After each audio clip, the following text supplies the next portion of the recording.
Hello दोस्तों, नमस्कार दोस्तों आप देख सकते हैं बक्सर ज़िले में जो कि आप लोग कमेंट करते हैं कि शिवानी सिंह का घर दिखाइए, तो मैं घर का वीडियो लेके आ चुका हूं। आज की इस वीडियो में कंप्लीट जानकारी देने का प्रयास करूंगा, तो वीडियो में बने रहिएगा। और आप इस वीडियो को अपने फैमिली के साथ देख रहे हो तो एक बार वीडियो को शेयर जरूर करिएगा। जी हाँ, ये देख सकते हैं आलीशान घर शिवानी सिंह जी का, जो कि भोजपुरी की वायरल गर्ल है शिवानी सिंह। और अभी थी शिवानी सिंह, लेकिन थोड़ी देर पहले उनको स्टूडियो पर जाना था गाने गाने के लिए, तो अभी शिवानी सिंह जी गई हैं। और शिवानी सिंह जी काफ़ी बेहतरीन गायिका हैं। और देख सकते हैं शिवानी सिंह जी का आलीशान घर है यही। और ये इधर देख सकते हैं जो कि शिवानी सिंह जी के पिताजी हैं ये। और ये देख सकते हैं आलीशान घर शिवानी सिंह जी का।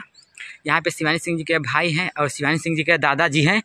और ये देखिए, कुछ इधर से दिखाने का प्रयास कर रहा हूँ कि इस तरीके से कुछ घर है शिवानी जी का, जो कि अभी अभी पूरा कंप्लीट ये नहीं हुआ है। और देख सकते हैं सब बन रहा है।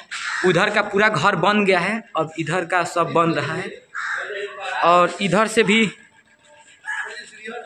सीढ़ी ये टूटा है एथी,